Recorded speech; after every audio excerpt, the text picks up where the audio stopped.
नमस्कार साथियों, मैं एडवोकेट कुलदीप सिंह पुनः आप लोगों के बीच में उपस्थित हुआ इस यूट्यूब चैनल के माध्यम से। आज हम डिस्कस करेंगे बहुत ही इंपॉर्टेंट आर्टिकल भारतीय संविधान का अनुच्छेद 171। Article 171 of the Indian constitution, Bharat के संविधान का अनुच्छेद 171, जिसमें बहुत ही इंपॉर्टेंट जानकारी और बहुत ही इंपॉर्टेंट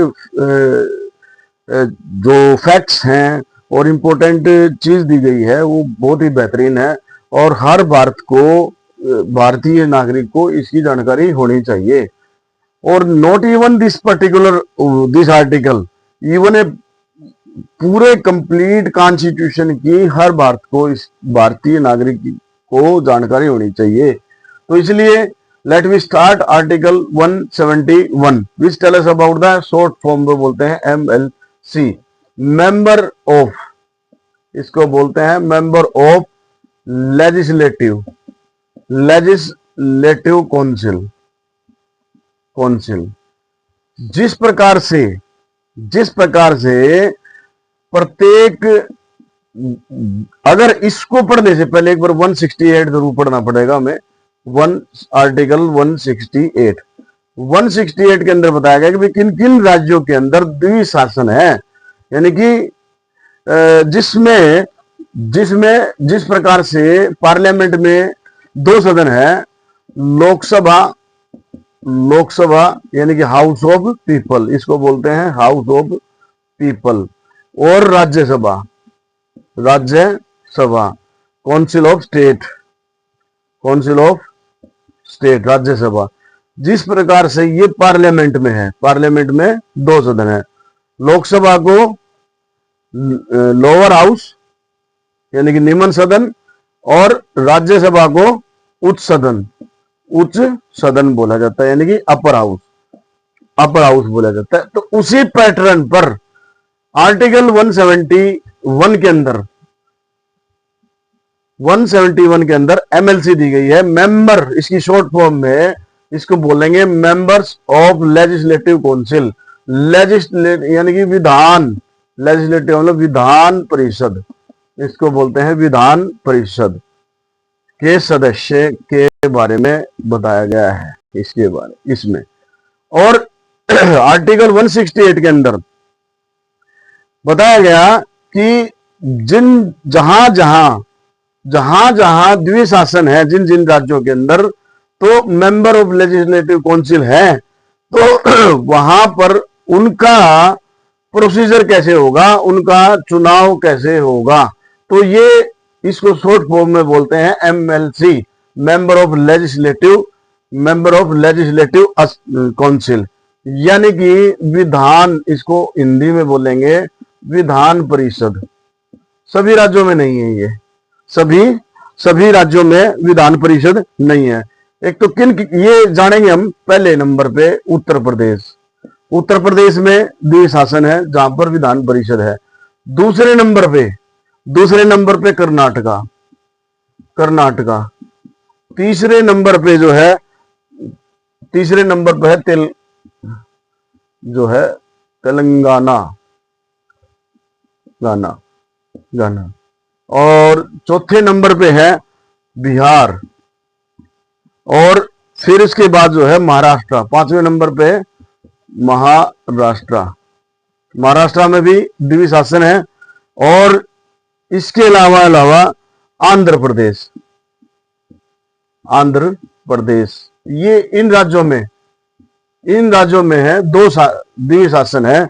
इसको बोलते हैं अंग्रेजी में बाई कैमरियल, BICAMER, बाई कैमरियल शासन, यानी कि द्विशासन, इसको बोलते हैं द्विशासन सिस्टम, यानी कि एक अपर हाउस और एक लोअर हाउस। जिस प्रकार से पार्लियामेंट के अंदर राज्यसभा उच्च सदन है, तो इसी तरह से जिन राज्यों के अंदर उत्तर प्रदेश, कर्नाटका, तेलंगाना, बिहार और महाराष्ट्र और आंध्र प्रदेश, यहाँ पर जो अपर हाउस है वो विधान परिषद है, और लोअर हाउस जो है विधान सभा, लोअर हाउस विधान, बाकी राज्यों में विधानसभा है, सिंगल विधानसभा। तो इस तरह से जो है ये इसको हमें समझने के लिए 168 भी समझना होगा। तो आर्टिकल 168 में इसमें बताया गया अभी किन किन राज्यों में जो है द्वि सदन है, यानी कि 2 सदन है, और किन किन राज्यों में सिंगल सदन है। तो बाकी ये जो मैंने बताया, इनके अलावा बाकी जो स्टेट हैं, राज्य हैं, उन सभी में सिंगल एक ही सदन है। तो लेट वी स्टार्ट आर्टिकल 171। तो 171 की जो फर्स्ट क्लाज है, फर्स्ट क्लाज क्या कहती है? फर्स्ट क्लाज हमें, मैं पढ़ के बताता हूं, फिर मैं इसको सिंपल तरीके से बताऊंगा मैं आपको। जो फर्स्ट क्लाज है, the total number of the member of the legislative council of the state having, यानी कि कितने मेंबर होंगे किसमें? लेजिस्लेटिव काउंसिल में कितने मेंबर होंगे, यानी कि इसमें लिमिट बताई गई है कि लिमिट कितनी होगी इसकी विधान परिषद की लिमिट बताइए भाई, इसकी कितनी लिमिट होगी। तो इसमें of the state having council shall not exceed 1/3 of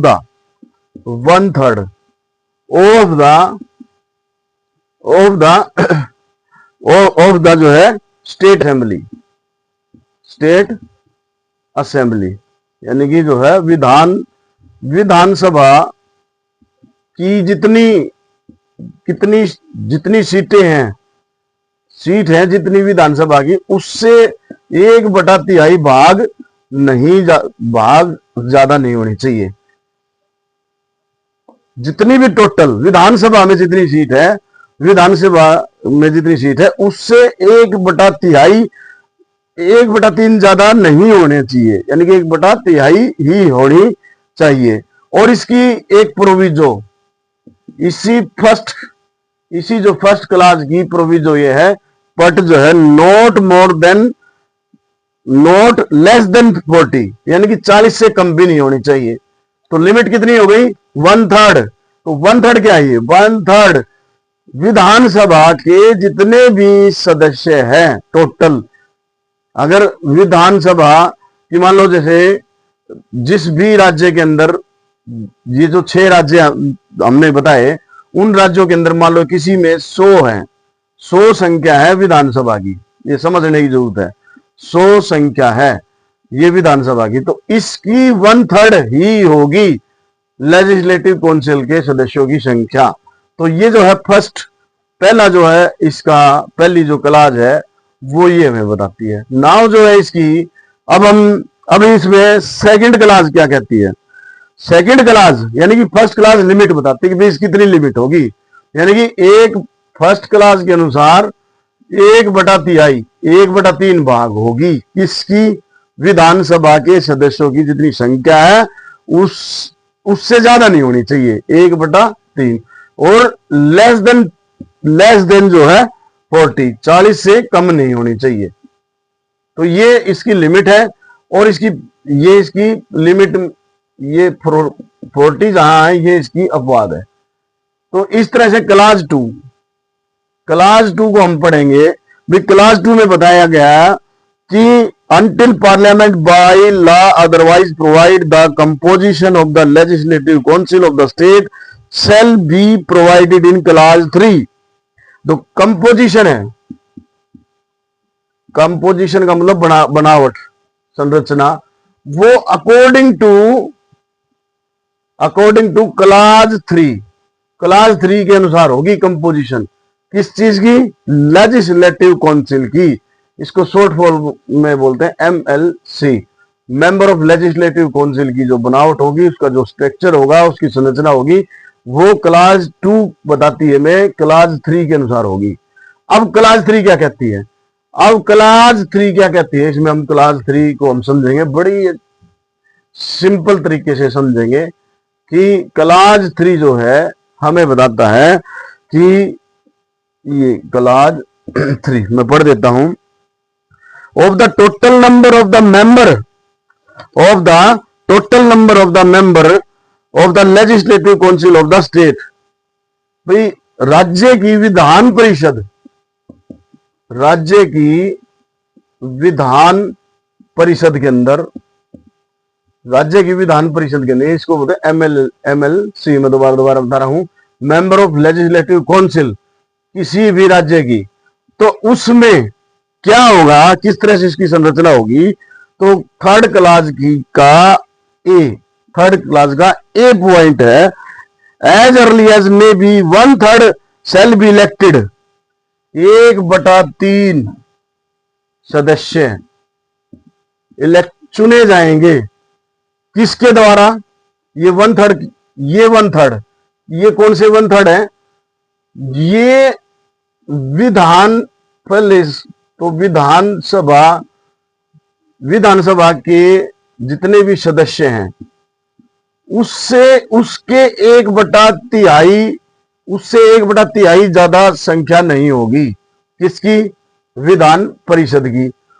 और जो विधानसभा के सदस्यों की 1/3 में से 1/3 सदस्य वो चुने जाएंगे म्युनिसिपैलिटी से। जो भी म्युनिसिपैलिटीज,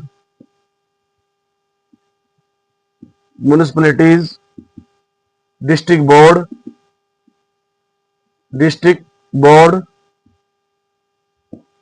और लोकल अथॉरिटी,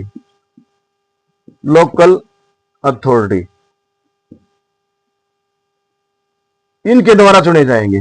डिस्ट्रिक्ट बोर्ड के द्वारा, लोकल अथॉरिटी के द्वारा। म्युनिसिपैलिटीज के अंदर जहां पर निगम है तो वहां निगम, जैसे निगम पार्षद। और जहां पर कमेटी है तो वहां कमेटी, डिस्ट्रिक्ट बोर्ड और लोकल अथॉरिटी। अब लोकल अथॉरिटी के लिए जो है आर्टिकल 12 हम पढ़ सकते हैं, उसमें हमें पता लग जाएगा भी लोकल अथॉरिटी कौन कौन सी लोकल अथॉरिटी है। तो यहां से ये जो है ये वोट करेंगे। इनके द्वारा विधान परिषद में 1/3 इनका कोटा क्या है, ये कह सकते हैं कि 1/3 मेंबर जो है इनके द्वारा चुने जाएंगे। म्युनिसिपैलिटीज के द्वारा, डिस्ट्रिक्ट बोर्ड के द्वारा, लोकल अथॉरिटीज के द्वारा चुने जाएंगे। दूसरा इसमें बी। अब ए को हमने समझ लिया कि 1/3 सदस्य, 1/3 जितनी भी संख्या उस राज्य की विधान परिषद की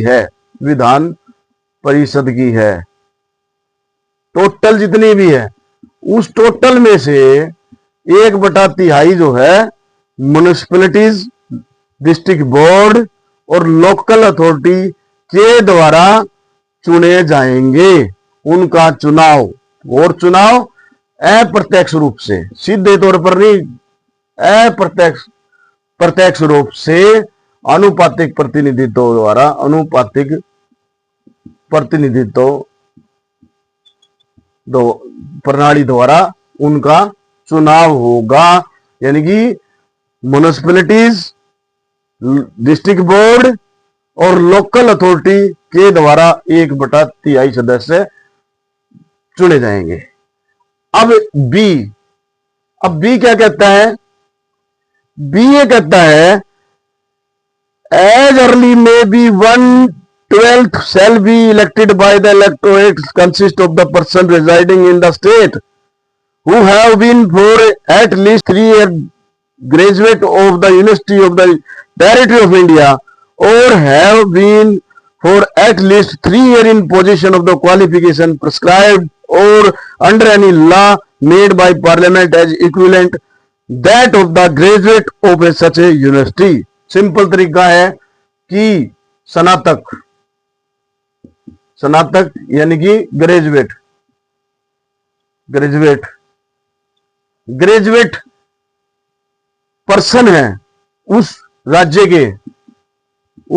के जिन्होंने 3 साल की 3 ईयर जो है 3 ईयर जिनके पास 3 साल की जो है स्नातक है, या फिर इक्विवेलेंट कोई दूसरी कोई डिग्री जो इसके जो स्नातक जैसे बीए बीएससी, तो उसी तरह उसी के, या बीकॉम, तो उसी के इक्विवेलेंट कोई भी जैसे एमबीबीएस भी इक्विवेलेंट है, जैसे बीटेक भी इक्विवेलेंट है। तो जो 3 ईयर जो कोर्स है जिनके पास, तो इनके पास जिन ये योग्यता है, ये लोग ये पर्सन जो है कितना करेंगे, 1/12 सदस्य इनके द्वारा चुने जाएगा। स्नातक यानी कि ग्रेजुएट, किसी भी यूनिवर्सिटी में पढ़ने वाले, किसी भी यूनिवर्सिटी में भारत की किसी भी यूनिवर्सिटी में हो और उस राज्य में हो, उस राज्य में रहने वाले हो जहां विधान परिषद है, तो और उनकी वहां पर वोटिंग लिस्ट में नाम हो, तो 1/12 सदस्य इनके द्वारा चुने जाएंगे। ये बी है इस क्लास 3 का बी। अब नाउ जो है क्लास 3 का, अब सी क्या कहता है? सी कहता है कि एज नियरली मे बी 1/12, यानी कि 1/12। ये भी कहता है, सी भी कहता है 1/12 shall be elected by the electorate consist of the person who have been for at least 3 years engaged in the teaching। 3 साल 3 ईयर इंगेज है। इंगेज का मतलब टीचर, जो टीचर, और ये टीचर कौन से स्कूल, कौन से विद्यालय में होना चाहिए? सेकेंडरी जो है स्कूल के टीचर होने चाहिए, इससे नीचे नहीं होने चाहिए। सेकेंडरी का मतलब जहां जो है सेकेंडरी का जो है, सेकेंडरी का मतलब जहां पर 12 तक जो है 12 तक का जो स्कूल है, माध्यमिक, इसको हिंदी में बोलते हैं माध्यमिक विद्यालय। माध्यमिक विद्यालय में पढ़ाने वाले टीचर जो मिनिमम 3 साल से नौकरी पर हैं एज ए टीचर, उनके द्वारा 1/12 सदस्य विधान परिषद में चुने जाएंगे। इसी तरह से जो है सी के बाद जो है डी, ये डी जो है वेरी वेरी इंपॉर्टेंट, डी भी वेरी वेरी इंपॉर्टेंट है। इसमें एज अर्ली एज में भी 1/3, जो इसका डी है, जो क्लास 3 का डी 1/3, 1/3 जो है राज्य के, उस राज्य में जिस राज्य में विधान परिषद है, उस राज्य की विधानसभा के सदस्यों के द्वारा चुने जाएंगे। ये डी है। नाउ जो है डी के बाद है ई। अब ई क्या कहता है? ई कहता है कि the reminder shall be nominated by the governor in accordance with the provision of the clause 5। Governor के द्वारा नॉमिनेट किए जाएंगे, जो बच गए वो गवर्नर के द्वारा नॉमिनेट किए जाएंगे अकॉर्डिंग टू क्लाज 5।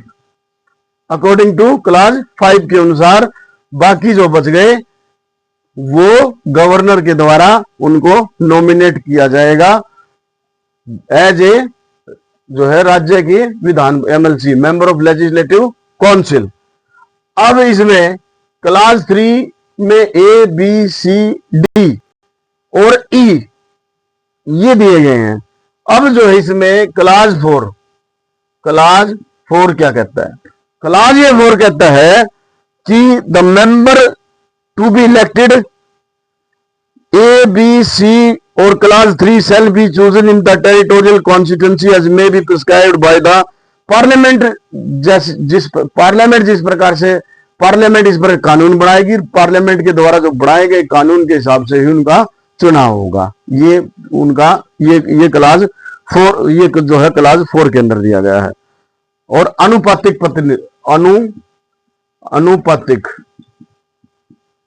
प्रतिनिधित्व, ये पहले बता दिया, प्रतिनिधित्व प्रणाली द्वारा, मतलब सीधा चुनाव नहीं होगा, सीधा चुनाव नहीं होगा इनका। जैसे लोकसभा में, और जैसे लोकसभा के चुनाव होते हैं और जिस प्रकार से विधानसभा के चुनाव होते हैं, जिसमें मुख्यमंत्री का चुनाव होता है विधानसभा में, और जिस प्रकार से लोकसभा में प्रधानमंत्री का चुनाव, प्रधानमंत्री चुना जाता है, तो उस पैटर्न इनमें विधानसभा का और लोकसभा का चुनाव सीधा जनता चुनती है, सीधा जनता के द्वारा चुनाव होता है। लेकिन जो है क्लास 4 में बताया गया है, और वैसे मेंबर ऑफ लेजिस्लेटिव काउंसिल के जितने भी सदस्य चुने जाएंगे उनका चुनाव आनुपातिक प्रतिनिधित्व प्रणाली, सिंगल ट्रांसफरेबल वोट के द्वारा होगा, और जो है प्रीफरेंस वोट के द्वारा उनका चुनाव होगा, यानी कि अप्रत्यक्ष तौर पर उनका चुनाव होगा।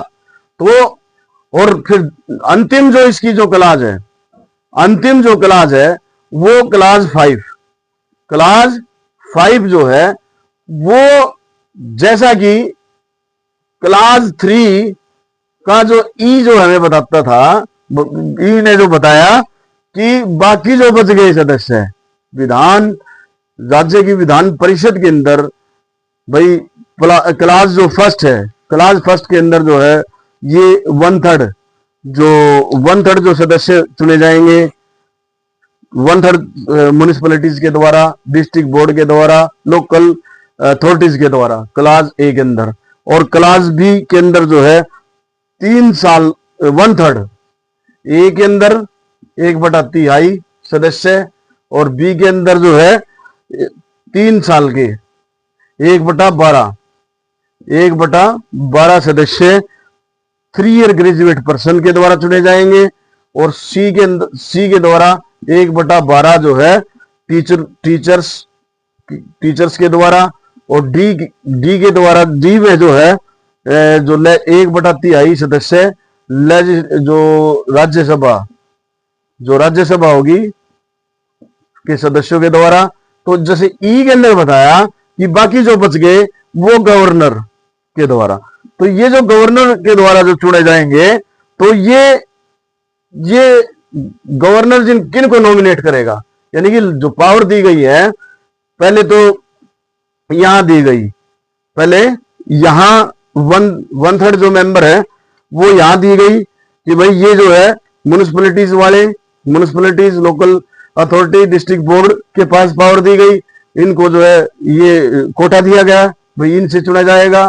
फिर उसके बाद जो है 3 ईयर ग्रेजुएट्स के लिए, फिर टीचर्स के लिए, फिर राज्यसभा के सदस्यों के लिए ये कोटा दिया गया। अब जो इनके बाद जो बच गई जो संख्या, वो गवर्नर नॉमिनेट करेंगे। तो गवर्नर किसको नॉमिनेट करेंगे? जिसके पास जो है, जिसके पास स्पेशल नॉलेज हो, जिसके पास स्पेशल नॉलेज हो, या फिर प्रैक्टिकल नॉलेज हो। प्रैक्टिकल नॉलेज हो किस क्षेत्र में? आर्ट के क्षेत्र में, साइंस के क्षेत्र में, और इसके अलावा लिटरेचर यानी कि साहित्य के क्षेत्र में जिसके पास स्पेशल नॉलेज है, या फिर जो है सोशल सर्विस, और इसके अलावा कोऑपरेटिव मूवमेंट,